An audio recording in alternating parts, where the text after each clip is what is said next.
On this week's episode of the Big Eyes Podcast, we figure out what the price is in the new Death Note one shot. Anya is the greatest kid ever in Spy Family. And Old Man Muzan in the newest chapter of Demon Slayer. All this only on the Big Eyes Podcast.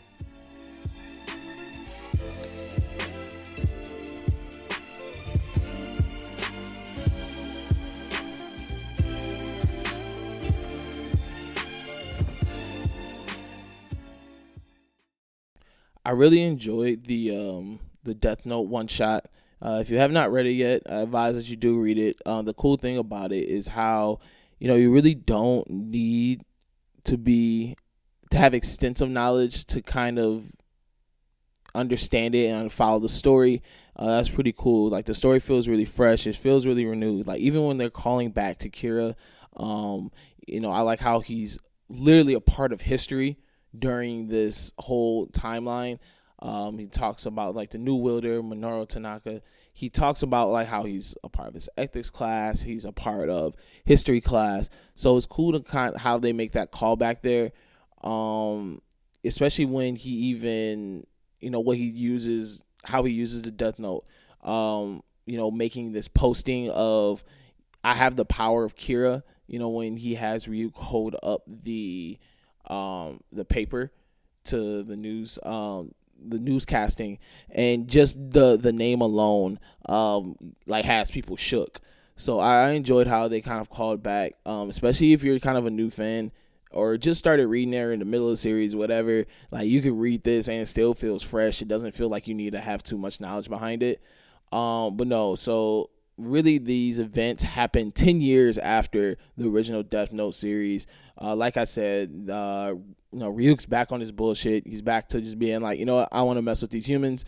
So he finds a new holder or a new person to have the Death Note, a young kid named Minoru Tanaka, and it's like I said, I think it's really cool of just how he uses it, of how the Death Note is used in this book, because it's not used for its original intent. And I feel that's something that would happen today. Like, I feel that if someone had access to the Death Note, someone had it, instead of really using it, someone will find some way to flip it, some way to get monetary gain from it, some way to, make a quick dollar. Like, you could definitely see the Death Notes like posted on StockX. Like, I would definitely see something like that happening. Really the encompassing thing around this story is Minoru Tanaka has put the Death Note up for sale, and how he did it was he used Ryuk to hold a little sign on the newscasting and pretty much says, like, listen, I have the power of Kira. Use this hashtag on Twitter with a real bid, and I will pick the highest bidder. And it goes on for weeks, and soon even countries as China, United States, with this great, I don't even say great, but when they did the Trump thing, it was, at first I was like, all right, man, they're trying to be a little, edgelordy, try to be edgy with it. But, looking back at, like, when I reread it, I like the addition of it, because once again, it feels like something that would happen. I like countries bidding on this, like how much power this thing would have and how other powerful people will want to have this in their possession. So it really comes down to, the United States and China bidding to get this book. The United States wins, but one thing, there's a nice little twist in there, where the Shigarami King is not very pleased about the Death Note being sold. So there's a major rule change, and this rule change really ends up with President Trump being fleeced out of this deal. Him still saying that, hey, I'm gonna lie about what happened, but he ends up getting fleeced out of the deal. So it's, and he still ends up having to pay for it.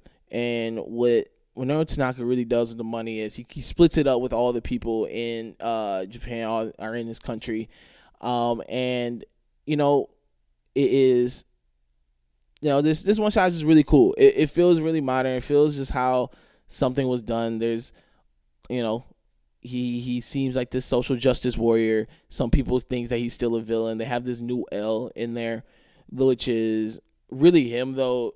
No, the new L was really admitted defeat from the beginning, because as he's breaking down the situation to the police, and as the police are trying to figure out like who now holds this again, he, he's breaking it down, and each time he's just pretty much like, well, all we could do is wait. All we could do is wait, and then until finally he's just like, there's nothing we can really do.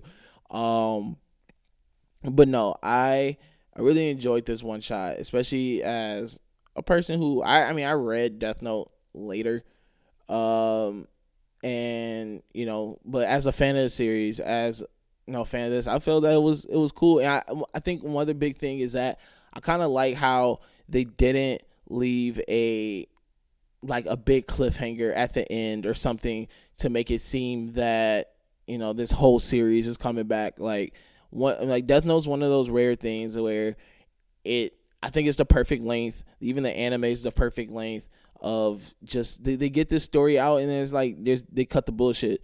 They don't drag these things on, as you see with a lot of animes and mangas, and sometimes they can get drawn on too long. But Death Note is one of those perfect length, stories, especially for people who want to start getting into manga. It not only is a classic, I think it's a perfect length. Sometimes you could look at running manga series and just get intimidated with how many chapters there are. But with this, it's really, I think it's an easy read, something anyone really can do in a couple days.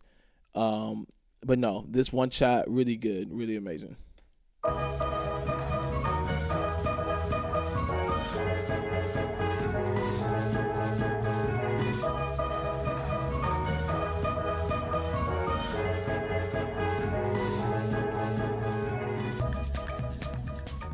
I feel the biggest takeaway from these last couple chapters of Spy Family is that Anya is really the best child you could ever ask for.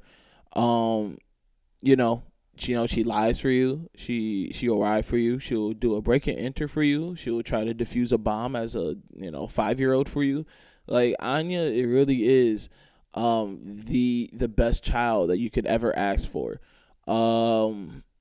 Last couple chapters of Spy Family. So right now, Lloyd is attempting to stop this terroristic attack where these people are using dogs to, planting bombs inside of dogs, and going to use these dogs as a bomb to attempt to kill the minister. Anya actually saves one of the dogs who randomly has this power to see into the future. It seems so random, but they haven't really talked about yet, about any of the powers. So we know Anya can read minds, and there hasn't been a big explanation on how she even got those powers yet. So I really wonder if there is a connection of how the dog got his powers and how Anya got her powers. That would be pretty cool. It will make the dog having powers seem much more reasonable. Right now, I just know the dog randomly being able to see into the future is just random, but it ends up working out in their favor, because as Anya's reading this dog's mind to figure out what this dog is thinking, she sees a vision that the dog sees, which is of Lloyd dying. Lloyd's caught in this explosion, so it's part of the reason why she runs away from Yorgen, and so she can go stop the bomb. She as she runs to where it is, there's the big clock. So she goes to stop this bomb, and while she is doing that, Lloyd is still working on catching this leader of and trying to stop the bomb beforehand. He is heading pretty much to the same place before as Anya. So Anya knows that she kind of has to hustle and bustle to get there. She gets there. She finds the bomb in this building where they think that these terrorists are hiding out at. Really, is just rigged. She busts through the window, Like, she's like, the breaking and entering skills, 10 out of 10, beautiful. She climbed through the window very quietly, popped it open. She finds the bomb. She's like, I could cut this bomb. And then she was just like, you just cut the red wires like on TV. But she's like, all the wires are black. So instead, she uses ketchup or whatever to write a message on the door telling the people not to come in. And Lloyd, being the great spy that he is, he picks up on the message. He doesn't know it's Anya, though. He picks up on the message. And after this is where things get really interesting, because we kind of cut to the minister and who we think is the minister. And they're trying to protect him. They're making sure that he is under surveillance. And remember that there is the secret police who is kind of in charge of that, and who is a part of the secret police, Yor's brother. And this part of the secret police is trying to take down spies and agencies, which, ding, ding, ding, Lloyd. So we have this moment, though, where Lloyd is he is in disguise as the minister. And as he is walking out, Yor's brother is like, I'm your escort, like, you're gonna ride with me, get in the car. And trying to get out of it, Lloyd kind of just goes, you know what, I'm gonna drive myself, like, you guys go home. And he quickly hops in his car and begins to try to catch up with he attempts to catch up with the terrorist who's right now driving around with this final bomb dog, attempting to, carry out this plan. So as this scene is happening, the real minister calls, says he got mugged. So it's kind of a chaotic moment.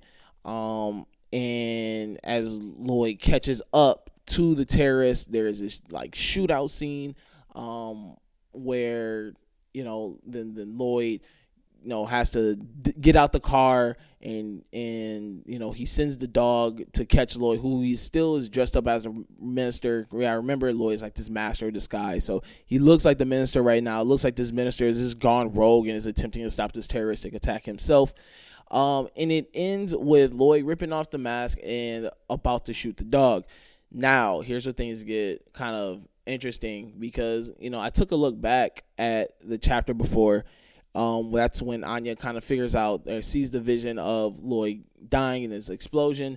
And as they show the as they show the panels where Lloyd is dead in his future, it's not really specified on like where it's at. It's a really vague picture. So ending it with that, especially with this dog who we know is strapped to a bomb, we're thinking like, oh, like maybe this thing is still going to happen. That cliffhanger they really left us on at the end is really it was really intense. Dang, man, Spy Family used to be really wholesome, and now it's not being wholesome no more. Like, he's dying, like, it's crazy.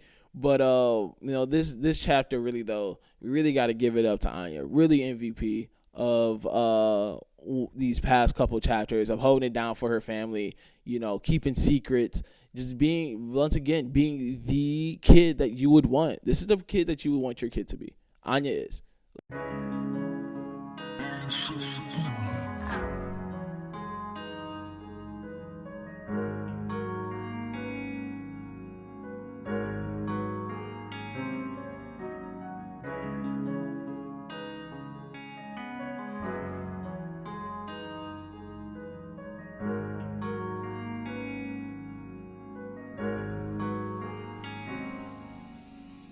Chapter 193 for Demon Slayer is when you try to cram for a test and try to like get as much information in as possible. They kind of did that with this chapter. So we're like in this final battle with Tanjiro and Muzan.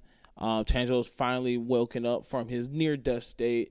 He's, once again for his 15th flashback. He has learned the kind of the 12 like breathing techniques and the cycles, and he in this battle, in this latest chapter, he's working on connecting all of the techniques. So there's 12 of them. He's trying to connect them all into one like flowing motion. And he's having this one-on-one battle with Muzan. And as they're fighting, is a lot of this chapter is kind of internal, thinking of Muzan and him trying to kind of figure out what is going on and how he can win this battle. As Tanjiro attempts to last an hour, fighting him so until the sun comes up. So as Muzan is fighting him, though, he is kind of just like, listen, I see what he's doing. He's attempting to follow this technique. Like, he's not on the same skill level as him, but I see what is going on, but he starts to notice something is going on with him, because he's like, yo, this battle is kind of going on much longer than it should.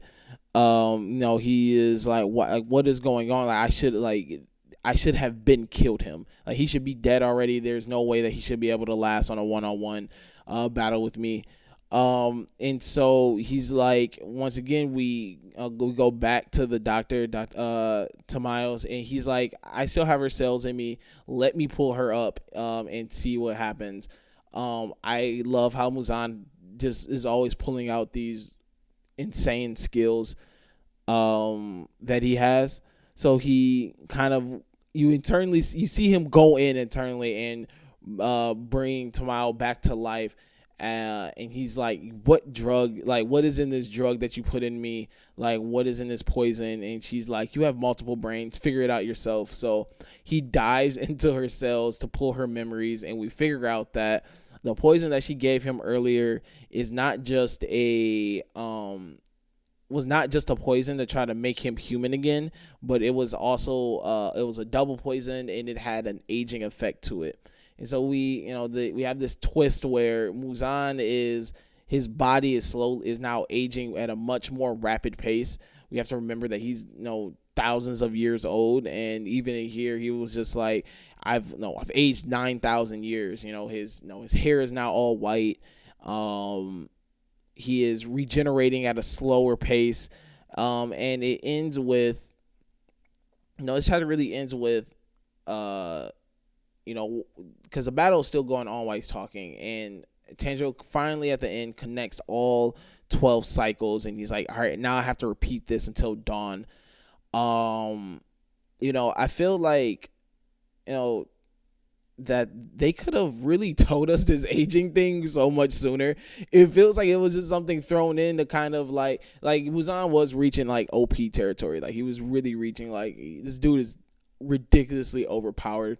And when so they did need something to kind of like even the playing field, but it felt so like random to kind of throw this in there. I felt this something that could have been kind of told to us earlier. But no, so, at the end, though, we really get Tanjiro. He connected all 12 forms. He's finally did them, and he's like, all right, now I just repeat this cycle. I'm getting better at it. I'm getting faster. He does his whole, like, my arms are breaking, and my lungs are going to explode, and my brain is halfway out of my face. I don't know what, I don't know what HGH this man is on, but he looks horrible. But somehow, some way, he's still fighting at almost like max strength. So, man, this chapter was it was a lot. I think just them kind of throwing in this,